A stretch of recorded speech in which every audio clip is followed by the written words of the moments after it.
Hello, beautiful artists. Today's another day in Artist Tradition Week. So artists make lots of different art. The first one we did is called Still Life. Today is called a landscape. I'm sure you've heard that word before. Once I was teaching and a little girl raised her hand and said, "My daddy does landscaping," which means that he takes care of people's lawns and gardens. But in art, a landscape means that you are drawing a picture of the land. So if it was a picture of a city, it'd be called a cityscape. If it was the picture of a sea, it'd be called a seascape. Now I'm going to think about mine in an abstract way. So I'm only going to start with my horizon line. And I gotta tell you, I'm nervous because I'm drawing on my wall. So I'm gonna use a piece of paper that has a little bit of paint on it so that I can bleed right off the page. And this is a great strategy for friends who have fancy tables at home. So if you would like to use a placemat, you just slide it right under, okay? So for my horizon line, that's that line where the ground meets the sky.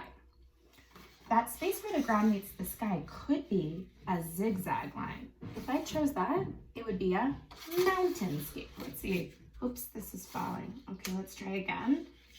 And I'm gonna go and make a zigzag. See how it looks like a little scooch for my placemat, a mountainscape. Now, if you want to keep that really abstract, we could actually repeat it. And I could just do the same. My tape is not so sticky. And I'm just gonna make another set of mountains that look like it goes right there. And then that's it. If you wanted, you could make a river. You could make it very realistic. Oh, everything's falling today. I see how it's gonna be.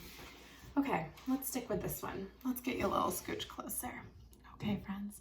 So my mountainscape could be abstract. It also could be blades of grass. It looks like a whole bunch of different things, right? The next step to think about is, what time of day is it?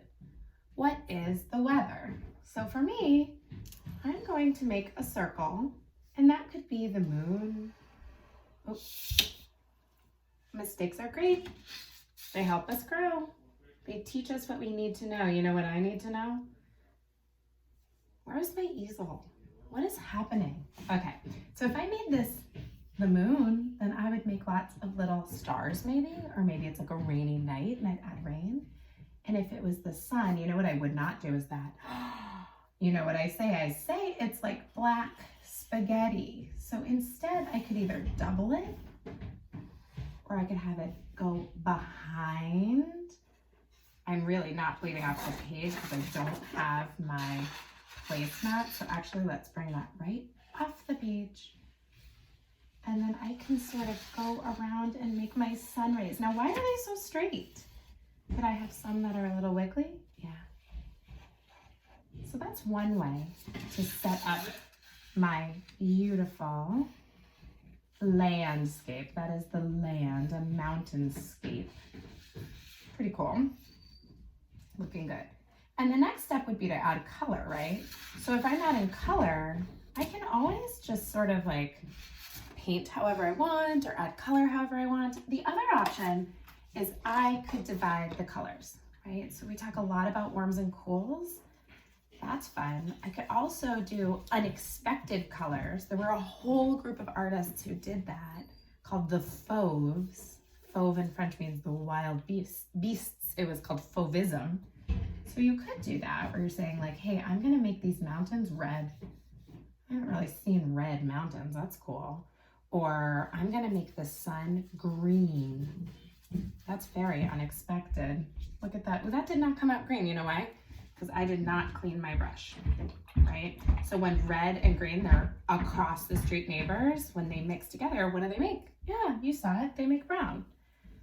So even YouTube stars like Alexandra make mistakes. Now, I'm not obsessed with the way this paint is working out, so all I have to do is switch materials and say, I'm just gonna color. I'm just gonna color.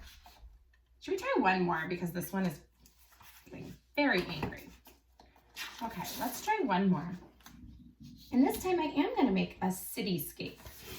if you're somebody who really likes to have things very straight, this is the moment where you are going to want to go and get your ruler. If you don't have a ruler, you're trying to find something with a straight edge, you could even use your piece of paper. So I could say, hey, I'm going to go like this. That's such a nice straight line. Or I can just be the free bird that I am. Now what's changed in this is I'm holding my page vertically, right? By holding it vertically, it changes the composition, the position of where everything is. So this is really different than the last one. I'm not bleeding off the page because I'm scared. I don't want to ruin my house. Thank you very much. Okay, and then I would go in and take my placemat and go right off the page. And what's nice about this is that now I get to play with the windows. I could make a story and have people inside the windows waving. I could make fun roofs like triangles. For Around the World Week, we almost made onion domes. Does anyone know where those are? Yeah, Russia. So there's lots of different ways to make a beautiful landscape, and you get to decide which way you're gonna go with it. Like, where are you gonna make your buildings if you choose buildings? I went abstract in the last one, but this one, I'm gonna make a crescent moon. I'm gonna have kind of all those little starry night things that I know how to do, like those little mini suns that are stars. And I'm just gonna, as I say in my classroom, let it grow, let it grow. So I'm really playing with it. Now, if I'm doing a cityscape, I always invite my students to think about what is the star of the picture, right? So in this one, what I recommend for you, instead of dividing the colors warms and cools, which always works, you might just want to, this is surprising, but you might just want to start with painting the sky. When we paint the sky, and I went with a yellow, it allows the buildings to stand out more. So by choosing that one color, whatever color you choose is great. And you might say, you know, Alexandra said one color, but I don't want to do one color. I want to blend two colors. I want to blend. I think it's so pretty. I want it to look sunsetty with the moon. I want to make my viewers say, what? Okay, friends. So remember, you can do what you choose because you're the artist. Oh, I got to tell you, art looks weird when you're in the middle of it. That's what I say. Art looks funny or unexpected when you're in the middle of it. This is not what I want it to look like yet. I better go work. I have a lot to do. So I'm gonna go work on my landscapes. I look forward to seeing what you're going to draw. Are you going to make a magical place in your mind? Or are you going to look out the window and observe? I can't wait to see what you make. Thank you for being here and subscribing. And I will see you here later for more Artist Traditions. I'm Alexandra. I'm so glad you're here. Keep creating, and I love you.